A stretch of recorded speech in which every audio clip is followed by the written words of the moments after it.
Olá, queridas irmãs, queridos irmãos. Começamos mais um programa O Espírito da Letra, analisando a obra de André Luiz. Como você está acompanhando, o livro é o Obreiros da Vida Eterna. Este aqui, olha, nós estamos já no capítulo 9, vamos começar hoje.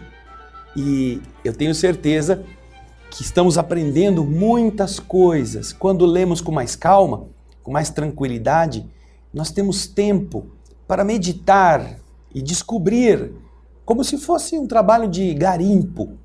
Você pega aquela areia, aquele barro e vai tirando as impurezas até chegar na pedra preciosa. Aquela estava lá, apenas que não dava para ver.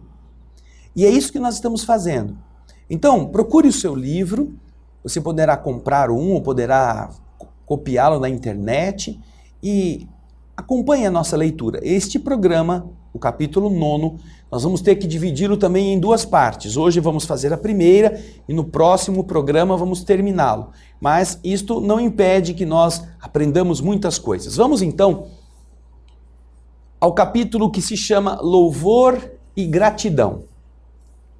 Diz André Luiz: embora os resultados de nossa visita ao abismo, no capítulo anterior eles tinham ido lá falar com o padre Domênico, lembram-se, né? Então, André está dizendo que apesar deles terem ido ao abismo e o resultado, ou os resultados fossem aparentemente mínimos, sentimos-nos confortados e satisfeitos. De volta, passando por pântanos e guardando a mesma severa atitude de vigilância, ao considerar possíveis surpresas do caminho, nós fizemos todo o trajeto de regresso em profundo silêncio. Ao nos aproximarmos, porém, do instituto, após atravessarmos a zona perigosa, a irmã Zenóbia, usando a palavra, agradeceu-nos em tom comovedor. Depois de carinhosas expressões de reconhecimento, disse, feliz. Felizmente, disse ela, nosso trabalho foi abençoado e profícuo. Os cooperadores, talvez mais novos, inexperientes, estranharão a minha afirmativa, ao se lembrarem, sem dúvida, de que as faixas de salvamento que nós havíamos jogado voltaram vazias. No entanto, algo ocorreu de mais importante que a eventualidade de trazermos obrigatoriamente conosco alguns irmãos infelizes. Eu me refiro à sementeira das verdades eternas nos corações ignorantes. Me refiro a termos ministrado a esperança aos desalentados e tristes. Nós não somos os pregadores da violência, mas semeadores do bem. E a base natural da colheita segura é esta sementeira cuidadosa. Os ensinamentos edificantes, lançados ao solo do entendimento, abrem horizontes novos e claros. A investigação mental daqueles que precisam e que sofrem. Muitos deles, ainda esta noite, começarão a cultivar esses princípios renovadores que receberam. E receberam isso em processo intensivo. E vão fazer esse cultivo em ação profunda no campo interno. E amanhã, provavelmente, estarão em condições vibratórias adequadas a se internarem em nosso asilo. Para nós, é mais desejável que todos caminhem utilizando os próprios pés, para que no futuro, no meio dos serviços naturais que exigem tarefas para a regeneração, eles não se declarem vítimas por terem sido arrastados ao nosso asilo, ao nosso pouso. Em todos os lugares encontraremos a compaixão e a justiça de Deus. E benevolamente sorrindo acrescentou: a compaixão, filha do amor, desejará estender sempre o braço que salva. Mas a justiça, filha da lei, não abre mão da ação que retifica. Haverá recursos da misericórdia para situações mais deploráveis. Entretanto, a ordem legal do universo há de cumprir-se invariavelmente. Em virtude, porém, da realidade, é justo que cada filho de Deus assuma responsabilidades e tome resoluções por si mesmo. E este esclarecimento da irmã Zenóbia era muito lógico e reconfortador. Desejaríamos a continuidade dessa conversa, no entanto, aproximávamos-nos da casa transitória, que já estava à nossa vista. Alcançamos as vizinhanças da entrada do átrio e me admirei da movimentação que estava acontecendo ali. Entidades numerosas iam e vinham, quase todas penetravam a casa transitória ou dela saíam em grupos pequenos. Velhos amparavam jovens que me pareciam indecisos, titubeantes. Crianças coroadas de luz guiavam adultos de rosto sombrio, parecendo carinhosos e pequeninos condutores de cegos. O quadro era formoso e enternecedor. Possivelmente, examinando a estranheza que havia se apossado de mim, a orientadora da instituição tomou a palavra e explicou atenciosa. Os nossos amigos encarnados no mundo físico, mas que agora estão parcialmente libertados da carne por causa do sono, vêm até aqui todas as noites, trazidos por companheiros espirituais com o fim de receberem socorros ou avisos necessários. A casa oferece recursos a estes encontros oportunos. E aí o André fala, não consegui disfarçar a surpresa diante desta cena maravilhosa, observando embevecido, emocionado, o cuidado terno dos benfeitores desencarnados com todos aqueles que vinham dos círculos terrestres mais densos. Atravessada esta zona magnética de defesa, nós nos confundimos com os passantes. Não longe de mim, diz André, interessante menino que aparentava a idade de 9 a 10 anos, revestido de gracioso halo de luz, guiava uma senhora de passos incertos. Parecia doente, incapaz de autocontrole. O pequeno, o menino, porém, segurava-lhe firmemente a mão e, após saudar a irmã Zenóbia respeitoso, disse para a senhora hesitante que ele carregava, disse o menino, mamãe, por aqui, venha sem medo. Ao ouvi-lo, a interpelada, a mulher, parecia acordar num sonho bom e gritava meio inconsciente. Meu filho, meu filhinho, não me deixes voltar, eu te quero sempre, sempre. As expressões de meiguice misturavam-se a um choro muito grande. Olhei os traços fisionômicos da mulher. A pobre mãe não nos via.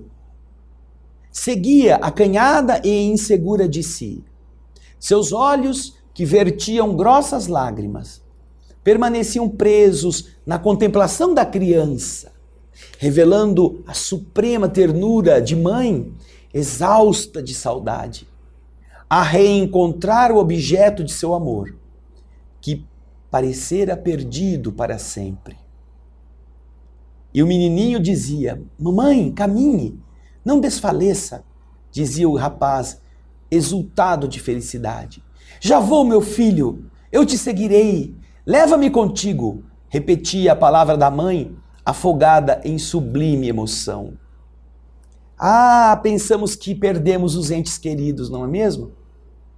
Quando descobrimos que estamos com eles, quando passamos a entender que a bondade divina não permite que se ausentem aqueles que se amam uns dos outros, passaremos a ter uma outra conduta mental durante o dia. E ao invés de nos deprimirmos, ao invés de nos abatermos, pela perda física transitória, que a gente, por causa disso, pensa que é definitiva, nós teremos uma postura de quem se prepara para reencontrar durante a noite os entes que amamos. Mas, voltando um pouco no começo deste capítulo, vocês viram que a irmã Zenobia está explicando, não é porque nós não trouxemos nenhum dos irmãos que estavam no abismo conosco, quando jogamos as redes para trazê-los e elas vieram vazias, que nossa excursão foi um insucesso. Não. Mais importante do que jogar a rede, mais importante do que trazer as almas, é dar a elas aquilo que fará com que elas mesmas decidam-se a virem com os próprios pés até a nossa instituição para aceitarem o asilo que nós oferecemos. No futuro, quando elas estiverem já trabalhando e tiverem que se enfrentar no cansaço, no esgotamento, lutando contra as suas fraquezas, elas não poderão dizer, eu estava bem bom lá, vocês foram me buscar e me trouxeram a força. Não. Elas haverão de dizer, eu vim com meus próprios pés, porque eu acreditei e sei que isso será bom para mim. É o resultado do entendimento. Não adianta que nós queiramos que nossos companheiros, nossos filhos, nossos maridos ou esposas sigam a força, porque nós estamos exigindo que vão. É preciso que nós preguemos com exemplos todos os dias, valores positivos. Porque chegará um momento em que eles vão passar por apuros e aquilo que você deixou pela sua vivência, pela sua gentileza, pela sua renúncia, pelo seu sacrifício heróico, brotarão dentro daqueles que viram, que testemunharam isto, e isto fará toda a diferença para que eles procurem, eles mesmos, acercar-se daquilo que você sempre dizia ser o caminho mais fácil. Não porque não tinha esforço, mas porque era o que iluminava a consciência. Aí sim, essas pessoas entenderão o que você quis dizer. É o que a irmã Zenobia está dizendo logo neste começo de bloco do nosso Espírito da Letra. Daqui a pouquinho nós vamos para o segundo bloco. Eu espero você. Não demore.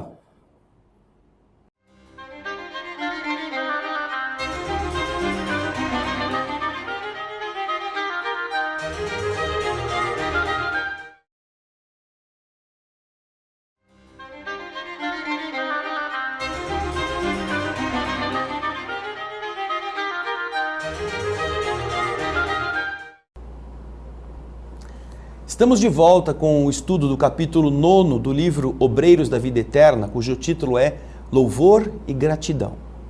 Vimos que agora a irmã Zenobia e outros que foram com ela visitar os abismos para anunciar que o fogo purificador iria passar por ali, agora estão voltando. E André Luiz comenta que viu espíritos amigos cuidando de outros como se fossem crianças que eram conduzidas, e não importava a idade.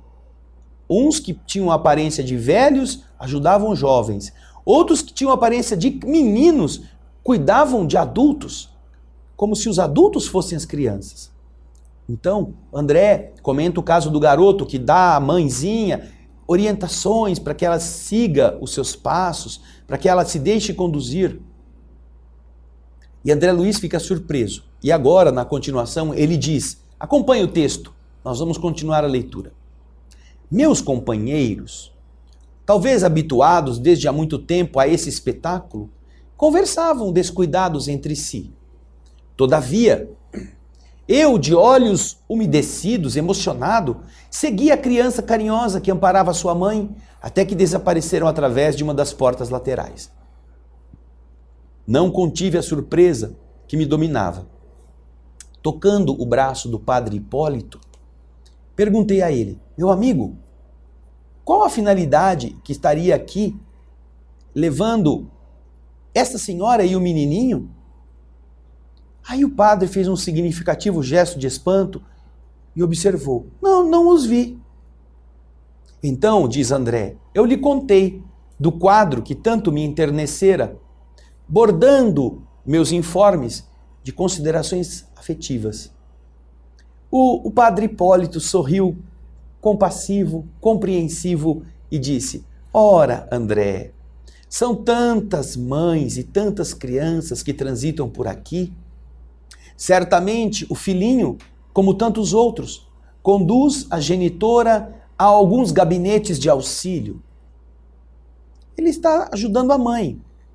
A mãe está encarnada, ele já está aqui, desencarnado. Mas André Luiz não teve tempo, diz ele, para emitir novas impressões, respondendo ao padre. Nosso grupo atingiu a porta de entrada, o ingresso, e 2 amigos acercaram-se solícitos. Tratava-se de Gotuso, nós já vimos o irmão Gotuso no começo, e de outro irmão com quem eu não havia entrado ainda em contato pessoal. Saudaram-nos de maneira cortês. Logo após, Gotuso dirigiu-se à diretora, informando-a de que aqueles serviços de colaboração na crosta, junto dos técnicos que organizavam algumas reencarnações expiatórias, haviam sido executados satisfatoriamente. É verdade, vejam só. Quando eles saíram, a irmã Zenóbia deixou algumas determinações para os seus seguidores observarem e cuidarem. E agora ele está voltando. Então, Gotuso, um deles, está dizendo: olha, aquelas tarefas que a senhora deixou aqui pendentes já foram executadas a contento, já está tudo encaminhado para a reencarnação daquelas pessoas. Zenóbia, acompanhando o texto agora, agradeceu e convidou-nos a partilhar das orações de louvor e gratidão ao Todo-Poderoso. Penetramos a sala consagrada, onde a orientadora tomou conhecimento das medidas que haviam sido adotadas na sua rápida ausência e certificou-se de que todos os abrigados haviam comparecido à reunião geral de preces e auxílios magnéticos que havia sido realizada minutos antes. Sinais sonoros convocaram colaboradores a esta ação de graças, a esta reunião de orações. Zenóbia, delicada e ativa, dispôs-nos, colocou-nos em torno de uma vasta mesa, ao fundo da qual se erguia uma tela transparente de grandes proporções. Admirável aquela comunhão da casa. Todos os dirigentes das variadas seções em que se subdividiam as atividades do Instituto encontravam-se ali presentes para essa tarefa de elevação pela oração.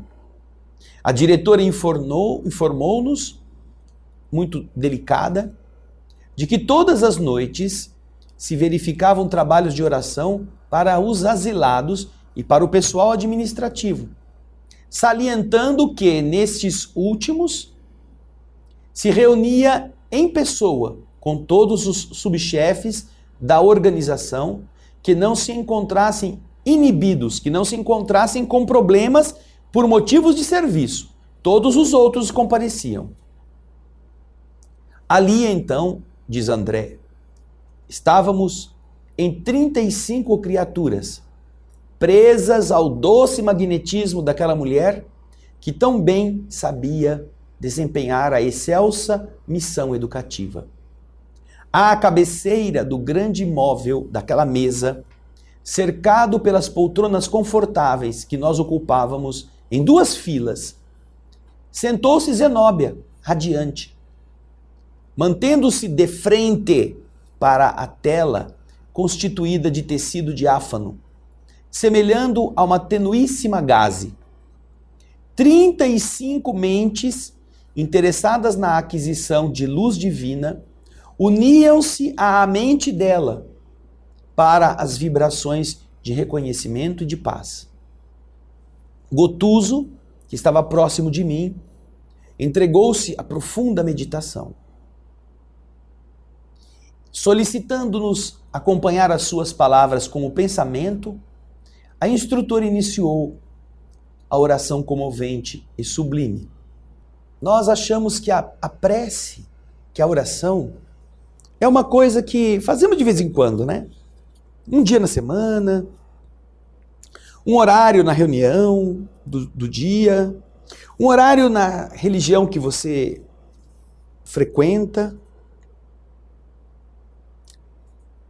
E todas as vezes que nós lemos livros espíritas, todas as vezes, nós percebemos que a oração é algo que abastece mais do que a comida. E aprendemos que isso não é diferente quando estamos na carne, quando estamos num corpo físico.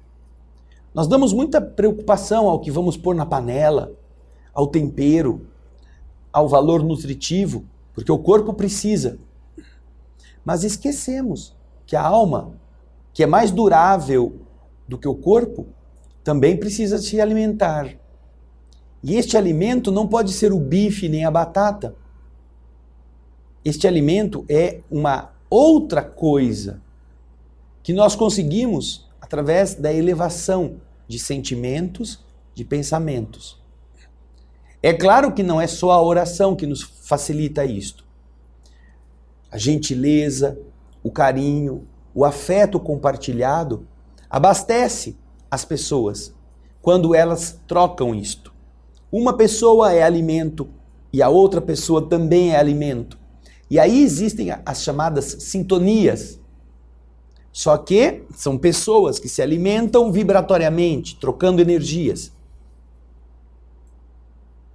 Seria como se você colocasse duas baterias ligadas, uma à outra. Se uma estava mais baixa, aquela que tinha mais transfere e elas igualam o potencial entre si. Se a outra estava mais baixa, a outra começa a doar energia e as duas se equiparam. Mas não nos esqueçamos de uma coisa. Quando as duas estão sendo usadas, elas se gastam sozinhas. Mas quando você faz a prece, seja uma só bateria ou seja a prece em grupo, você se une. É como se você ligasse as duas baterias na tomada. Você se une à usina. A usina está lá longe produzindo energia. E essa energia chega através dos fios e cabos até a sua casa. Quando você coloca na tomada, a bateria que agora estava meia carga começa a se abastecer. Se for sozinha, ela se repleta.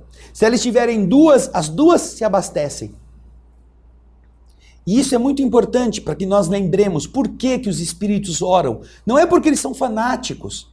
Não é porque eles estão dependentes de uma atitude religiosa, destas tradicionais, destas sem uma lucidez, uma dependência mística. Não.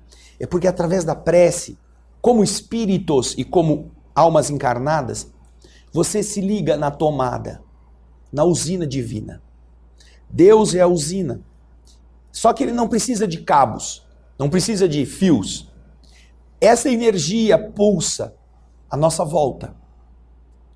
E a oração é exatamente abrir a nossa mente, como se a nossa mente fosse a tomada ou o plug que vai se encaixar nesta força. E é o que a irmã Zenóbia vai fazer. E faz todas as noites. Na Casa Transitória Fabiano de Cristo, ali, nessa instituição, todas as noites eles oram com o pessoal que está asilado, doentes em processos reencarnatórios, preparando para voltar, e com o pessoal da administração, que não esteja impedido de ir à oração. Só o trabalho poderá dizer que a pessoa não vai rezar. Porque o trabalho já é uma oração em ações. Atitudes, gestos de carinho, cuidados. Mas os que estão podendo ir fisicamente, todos eles vão orar neste momento com a responsável pela instituição. E ela fica ali com os subchefes, e ela fica com o pessoal que está ao seu lado, para também participar da vida vibratória da casa. Veja só, quantas vezes oramos em família? Quantas vezes oramos sozinhos? Uma vez por semana? E achamos que é muito. Ai, dá muito trabalho. Nossa, dá um trabalho rezar. Não, parece que você carregou um caminhão nas costas. Será que é assim? Quando você começa a orar, seja mais vezes pessoalmente, seja mais vezes em grupo, você começa a sentir a diferença que faz na sua casa, no seu equilíbrio, na sua saúde, no seu sono, no seu descanso, na sua lucidez, na solução de certos problemas, que a vibração em sintonia com a vibração divina facilitam sejam resolvidos. Não é por acaso. E no próximo bloco nós vamos ver a prece da irmã Zenóbia. Fique conosco, daqui a pouquinho a gente volta.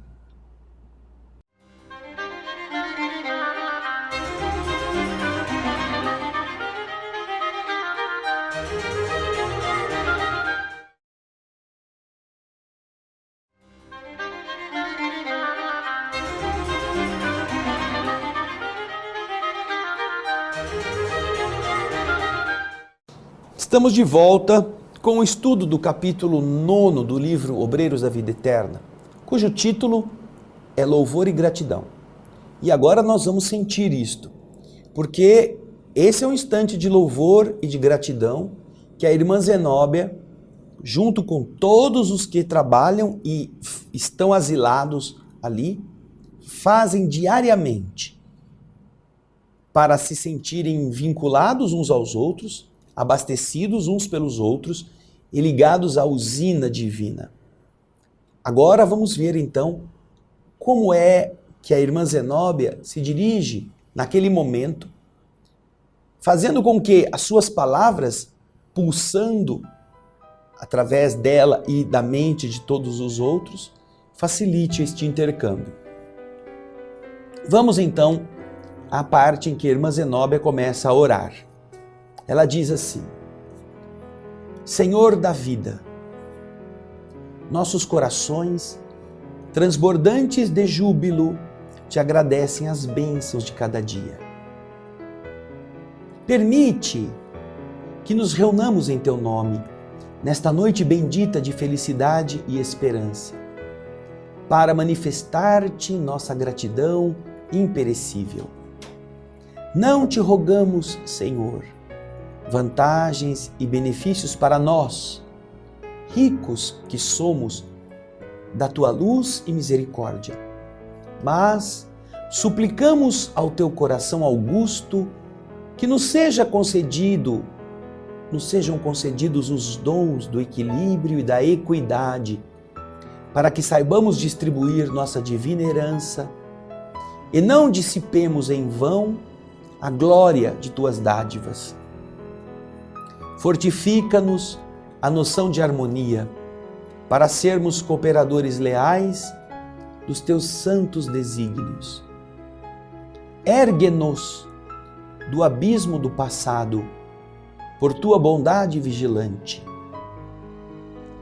E aqui nos encontramos para servir-te. Entretanto, Pai,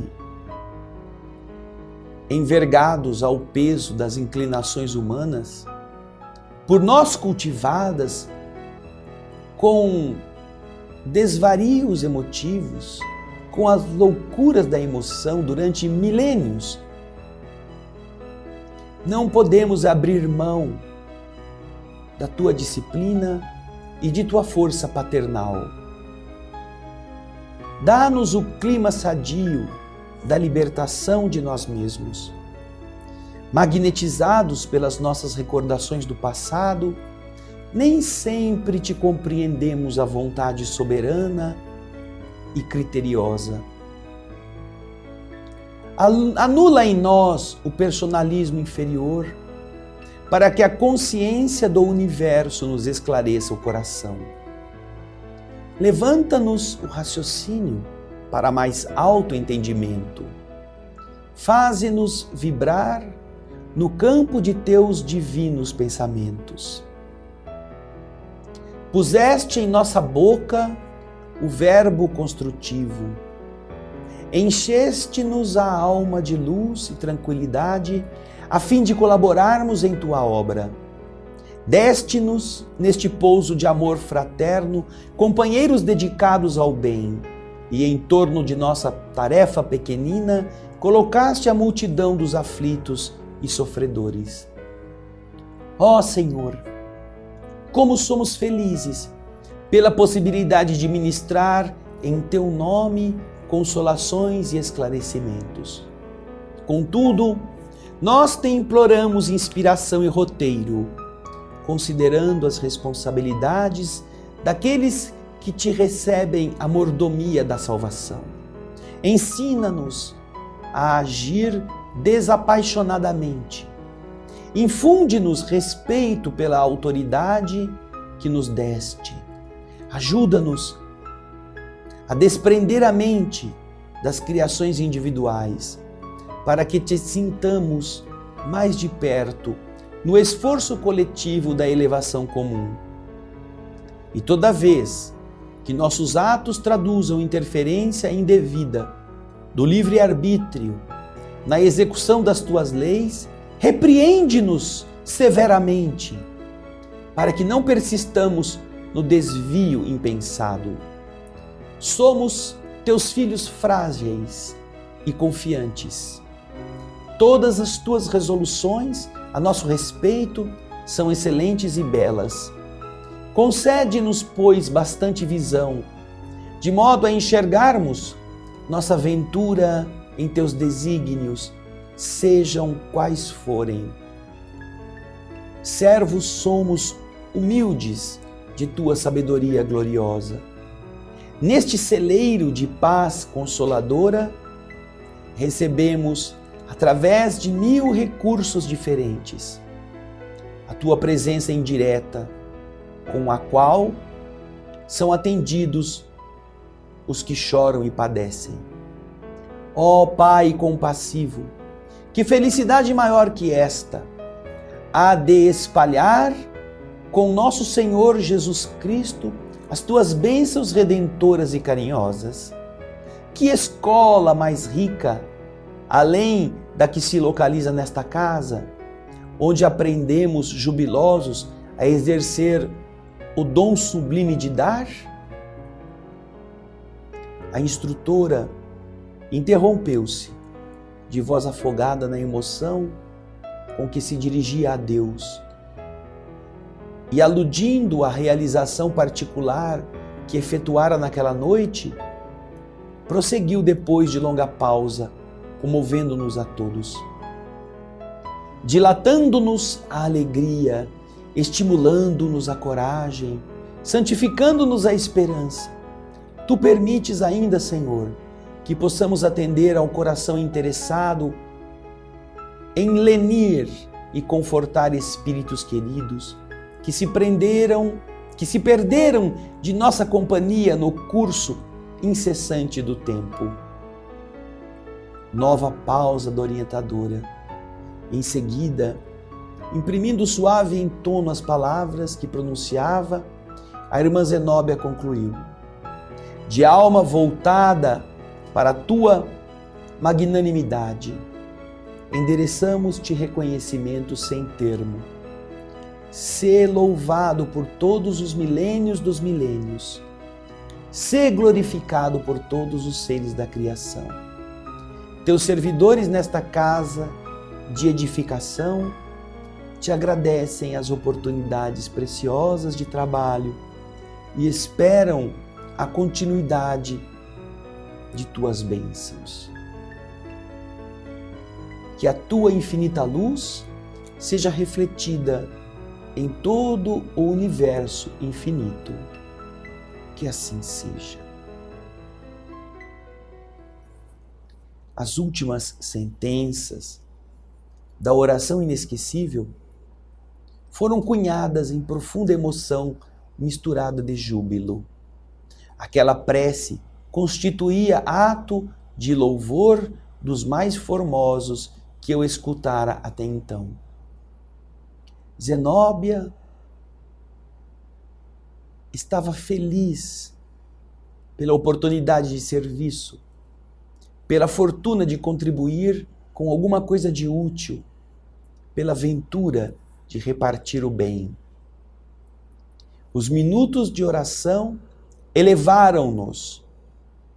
Suave luz irradiava-se de nossas frontes, sincronizadas nos mesmos pensamentos.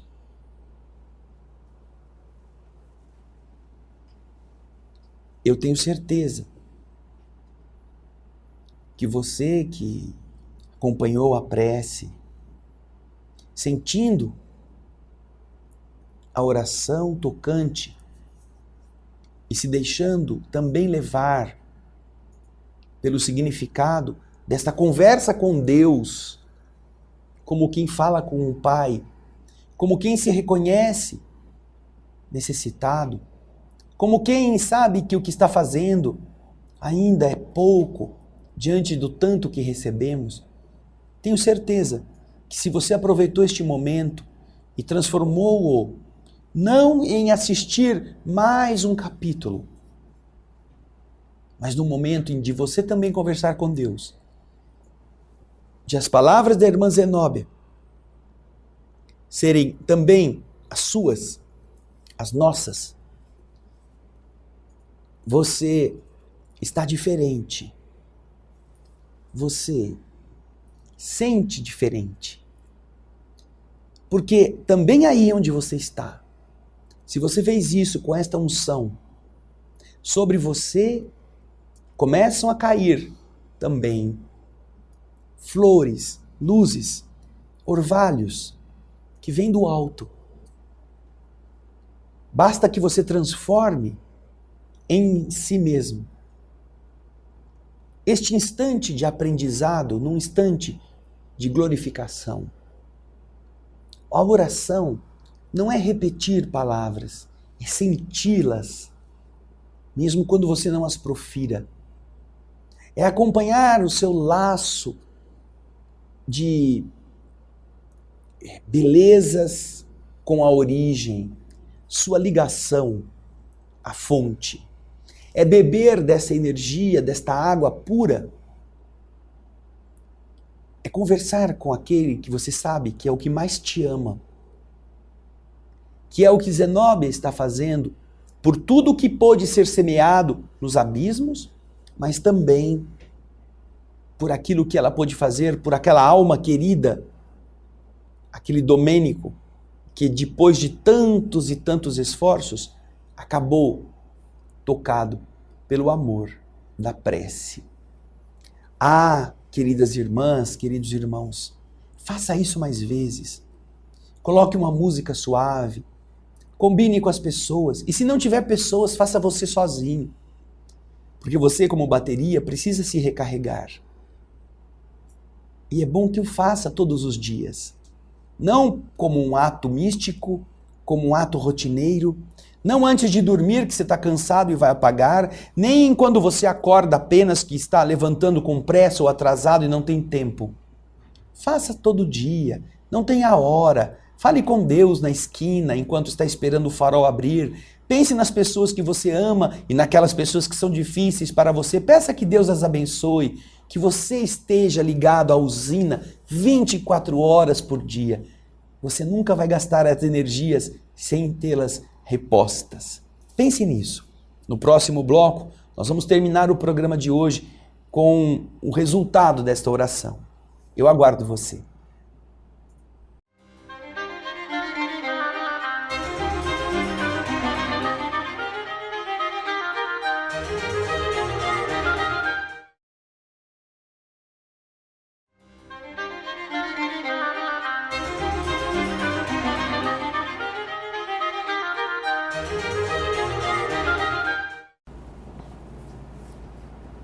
Estamos de volta com a última parte do programa de hoje, que trata do capítulo 9, Louvor e Gratidão.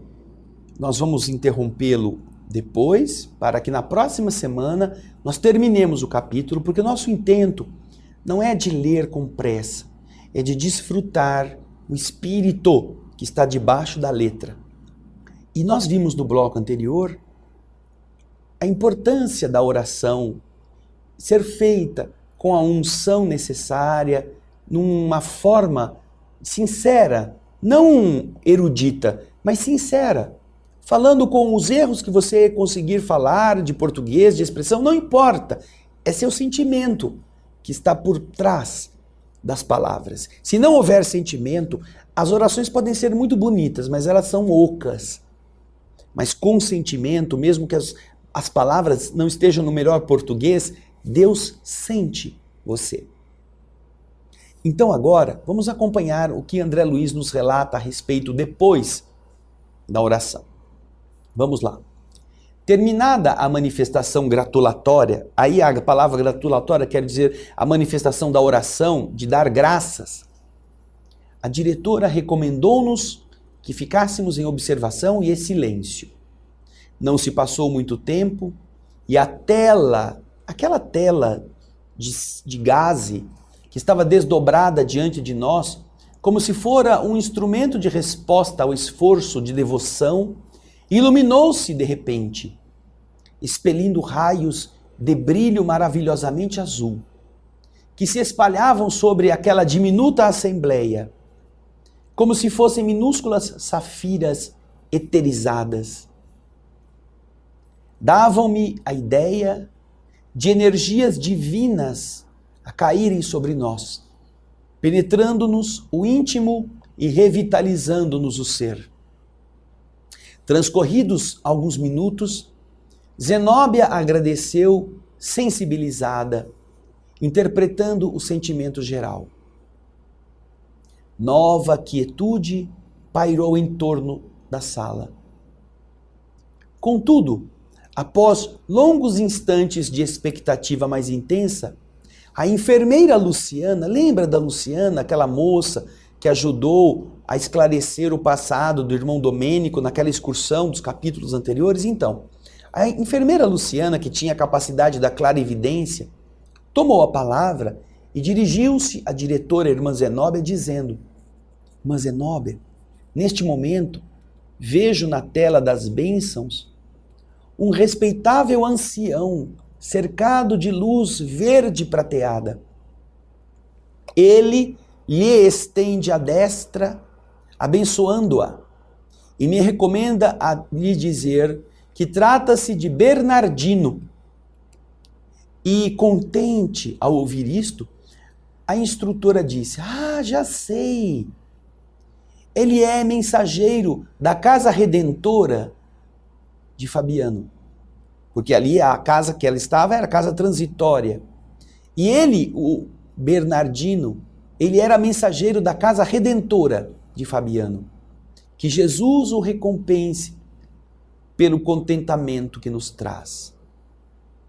E a enfermeira Luciana continuou dizendo: o iluminado visitante nos afirma que as vibrações do ambiente agora inclinam-se para as esferas inferiores e que por causa disso ele não conseguirá se fazer visível para todos, apesar do seu desejo. Acrescenta que os amigos da instituição velam pela marcha harmoniosa dos serviços e que a fonte da bondade divina vai suprir sempre de paz e recursos a todos os corações de boa vontade na semeadura do bem. Em seguida, a ligeiro intervalo que Luciana parecia aproveitar,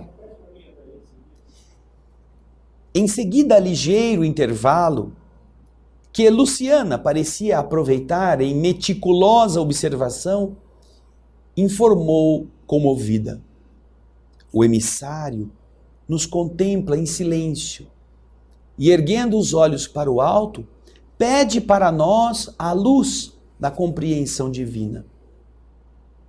Aí André diz: vimos uma profusa, uma enorme, uma imensa emissão de raios brilhantes de luz verde, por intermédio de substância diáfana, como se fosse uma nova chuva de pequeninas gotas celestes. Terminada a exteriorização da sublime energia, portadora de bem-estar, e findos alguns minutos de novo silêncio, Luciana voltou a comunicar-se com a diretora e disse a ela: irmã, a tela de novo se ilumina. Desta vez, temos a visita de uma bem-aventurada celeste. Oh, sua fisionomia deslumbra. Tem no colo soberbo ramalhete de lírios nevados, a exalar inebriante perfume. E não havia terminado ainda, de notificar isso, e em meio de uma alva claridade, uma claridade muito branca, que saía da tela, todos nós sentimos o aroma característico dos lírios que ela havia mencionado, envolvendo-nos em ondas de alegria e paz indescritíveis. Impressionada por sua vez, Luciana prosseguiu. A mensageira está vestida de uma veludosa túnica, cortada em delicado tecido, semelhante à escumilha de neve, e parece em oração de agradecimento. Agora, ela nos olha bondosa, continuou, e atira-nos as flores que traz consigo, revelando carinho imenso. Ela diz alguma coisa. Sim. Ela pergunta, com a permissão dos nossos maiores, se é possível comunicar-se com o irmão Gotuso. E solicita-nos ajuda. Aí o André diz, puxa, não pude ocultar a surpresa. Em face do desdobramento dos trabalhos naquele ofício de gratidão e louvor. A irmã Zenóbia, naturalmente experimentada nessas atividades de intercâmbio, interveio acrescentando, sim, Luciana, tanto quanto estiver em suas possibilidades, ceda o seu veículo de manifestação, já que o ambiente externo permanece pesadíssimo. Em outras circunstâncias, a providência não seria necessária, mas as substâncias densas do plano, carregado de forças negativas, incidem sobre o aparelho das bênçãos, forçando-nos à ajuda pessoal mais direta. Estamos prontos para receber a devotada emissária nesta casa de paz. Gotuso e nós outros colocamo-nos à disposição dela, a fim de ouvir-lhe a mensagem de amor. A enfermeira, com a possibilidade de quem enxergava mais do que nós, observou comovidamente. Ela se identifica pelo nome de Letícia. Declara que desencarnou há 32 anos e afirma que foi a mãe do companheiro referido. A mãe. Primeiro foi o filho que conduzia a mãezinha encarnada. O filho tinha morrido. Agora a mãe, já no plano espiritual há 32 anos, vendo o seu filho ali como um trabalhador da instituição, se faz presente para conversar com ele. E olha que interessante, do mesmo modo que Luciana serviu nos abismos como vidente, clarividente, para identificar na história daquele padre Domênico as coisas erradas, porque ela via seu arquivo mental.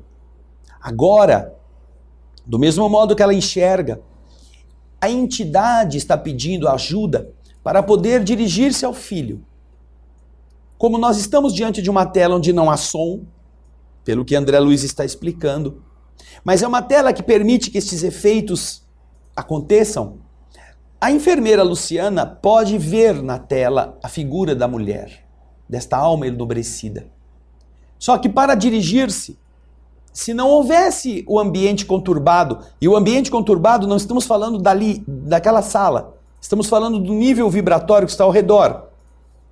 As entidades inferiores, a densidade dos pensamentos, a aproximação do fogo purificador, tudo isso cria uma oscilação vibratória muito grande.